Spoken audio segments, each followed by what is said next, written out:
ఒకప్పుడు super director అంటే రాజీవ్ అని అనేవారు. ఇప్పుడు ఆయన పూర్తిగా పడిపోయింది కదా. ఆయన మళ్ళీ సినిమాలు మొదలెడతానని రీసెంట్గా ఒక ఇంటర్వ్యూలో చెప్పారు. అలా అవకాశం ఉందంటారా? అంటే ఆయన మళ్ళీ ఇప్పుడు ఉన్న వాళ్ళని అందుకోగలుగుతారంటారా? డైరెక్టర్గా ఒక సినిమా కొట్టే ఛాన్స్ ఉండదా? ఇప్పుడు ఆర్జీవి అనే వ్యక్తి ఆయన చేసే తప్పులను కవర్ చేసుకోవడానికి ఒక స్టోరీ చెప్తాడు. ఆ స్టోరీ నలుగురి అర్థం చేసుకునేటోళ్ళు. అర్థమైందా? అర్థం కాదు నేను చెప్పింది. అర్థం చేసుకునేటోళ్ళకి అది అర్థమవుతుంది. అర్థమైందా నేను చెప్పింది? అర్థం చేసుకునేటోళ్ళకి మాత్రమే అది అర్థమవుతుంది. ఆ అర్థమైన వాళ్ళు మిగతా వాళ్ళందరికీ స్ప్రెడ్ చేస్తారు. అదే ఇదంటే ఒక స్ట్రాటజీ తప్ప విషయం ఏం లేదంటే విషయం ఏం లేదు అంటారా? ఇప్పుడు చూడండి, మీకు స్టైల్గా విషయం చెప్తా. మొన్న మోహన్ బాబు గారు ఒక మీడియా మిత్రుడిని కొట్టినాడు. ఓకేనా? మోహన్ బాబు లాంటి వ్యక్తిని మీడియాకి క్షమాపణ చెప్పాలంటే మోహన్ బాబు గారు వచ్చి క్షమాపణ చెప్పినారు. ఓకేనా? కరెక్టేనా?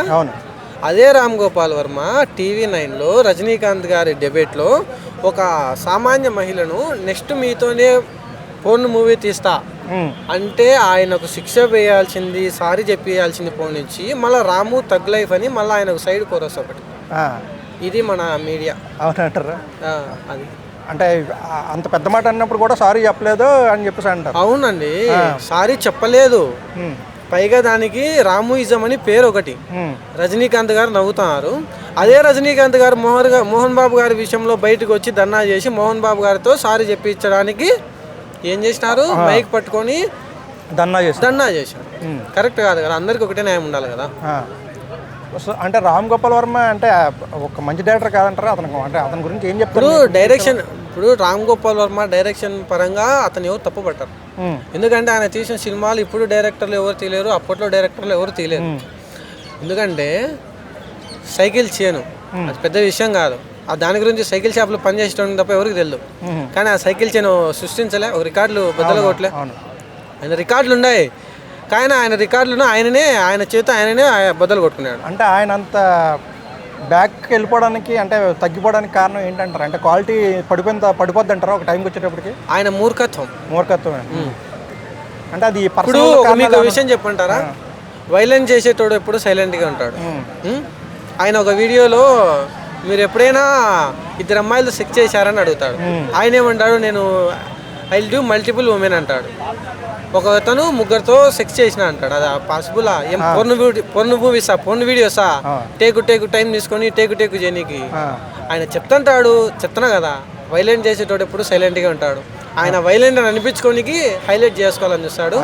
ఆ హైలైట్లో చేసుకోవడం వల్ల బుడదలో పడి ఇప్పుడు రామ్ గోపాల్ వర్మ నుంచి వీడికి వచ్చినాడు, పరాణా జీవి వరకు వచ్చి. ఇలా వింతగా మారిపోవడానికి అతని పర్సనల్ రీజన్సా ఏంటి కారణం అని మీరు అనుకుంటున్నారు? అంటే ఆయన ఫెయిల్యూర్సా ఏంటి కారణం? ఆయన పర్సనల్ రీజన్స్ అంటూ ఏం లేవండి, ఆయన మూర్ఖత్వం అంతే. ఇప్పుడు ఫెయిల్యూర్ వల్ల అది ఏందని మీకు ఒక విషయంలో చెప్పంటారా? ఆంధ్రాలో జగన్ గారికి ఓటు వేయడం వల్ల ఏం నష్టం జరిగిందని ఆంధ్ర ప్రజలకు అందరికీ తెలుసు.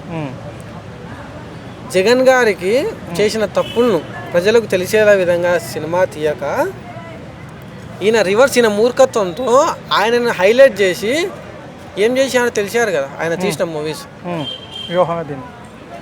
చూశారు కదా. అంతే, ఆయన హైలైట్ కావడం కోసం ఎంతకైనా దిగజారుతారు. ఓకేనా? ఆయన హైలైట్ కావడం కోసం ఎంతకైనా దిగజారుతారు, ఎంతకైనా నీచానికైనా దిగజారుతారు. ఒకసారి అలీ గారు పూరి జగన్నాథ్ గారు లాంటి మంచిగా నడిచే జీవితంలో పెద్ద పెద్ద బండరాలు వేసింది రామ్ గోపాల్ వర్మే గారు కదా అంటే అప్పుడు పూరి జగన్నాథ్ గారు కాదని చెప్పలేదు. ఆయన కావును అని చెప్పలేక నా చెరువులోనే కాదు చాలా మంది చెరువులో రాళ్ళు వేసాడు ఆయన చెప్తాడు. అంటే అర్థమైంది, పూరి జగన్నాథ్ గారి లైఫ్ కొంచెం స్పాయిల్ అవ్వడానికి రామ్ గోపాల్ వర్మ కారణం కూడా ఉంది. అంటే అప్పట్లో ఈయన దగ్గర అసిస్టెంట్ డైరెక్టర్లు ఎక్కువ ఉండి వాళ్ళందరి వల్ల ఆ సినిమాలు ఇట్టాయని అనుకోవాలి. మీరు అసిస్టెంట్ డైరెక్టర్లు అంటున్నారు, ఓకే కాదనను. ఇప్పుడు ఆయన డైరెక్టర్ తేజ ఉన్నాడు. శివ మూవీలో రామ్ గారు చేసింది ఏముంది, అంత నేను చేసిందే కదా అన్నారు ఒక ఇంటర్వ్యూలో. అర్థమైందా? సింపుల్. ఆయన 5 మంది అసిస్టెంట్ డైరెక్టర్ల నాలెడ్జ్ను ఆయన వాడుకొని ఆ వాడుకున్న నాలెడ్జ్ను అతను ఓన్గా క్రియేట్ చేసినట్టు పబ్లిసిటీ చేసుకుంటాడు. ఓకేనా? సో వాళ్ళందరూ బయటకు వెళ్ళిపోగానే ఈ నాలెడ్జ్ పోయినట్టే కదా. అంతేనా? ఒక్క నిమిషం వినండి. ఇప్పుడు శివ సర్కార్, రంగీలా క్షణం క్షణం, ఓకే, అదే రామ్ గోపాల్ వర్మ, ఓకేనా.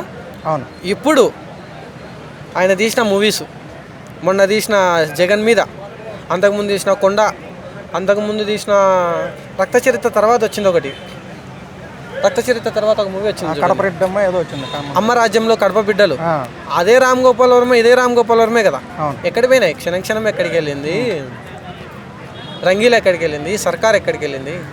అక్కడెక్కడో టాప్ మీటర్లో ఉండేది ఒకప్పుడు సినిమాలు అంటే, ఇప్పుడైతే కనీసం జీరోలో కూడా ఉండలేదు ఆయన. అంతేనంటారా? అసిస్టెంట్ డైరెక్టర్లే కారణమా ఆయనకి? ఆయన మెయిన్ అసిస్టెంట్ డైరెక్టర్లు లేకపోవడం వల్ల ఆయన ఇబ్బంది పడుతున్నాడు. ఈయన దగ్గర ఏం టాలెంట్ లేదంటారా? టాలెంట్ లేదనే కదా నేను చెప్పేది. అప్పుడు అదే రామ్ గోపాల్ వర్మ, ఇప్పుడు అదే రామ్ గోపాల్ వర్మ. అప్పుడు తీసిన మూవీస్కి ఇప్పుడు మూవీస్కి తేడా ఏంది? అంటే ఆయన పర్సనల్ రీజన్స్ ఏమన్నా ఆయన ఎలా అయిపోవడానికి కారణం అని అనుకోవచ్చు. పర్సనల్ రీజన్స్, నీకు రీజన్స్, ఇంట్లో నీకు సమస్యలు ఉంటాయి, ఇక్కడ నాకు సమస్యలు ఉంటాయి, అది ప్రొఫెషన్ మీద పెట్టలేం కదా. ఒకవేళ ఇంట్లో సమస్యలు ప్రొఫెషన్ మీద పెట్టాల్సి వచ్చే ప్రొఫెషన్ మానేయాల.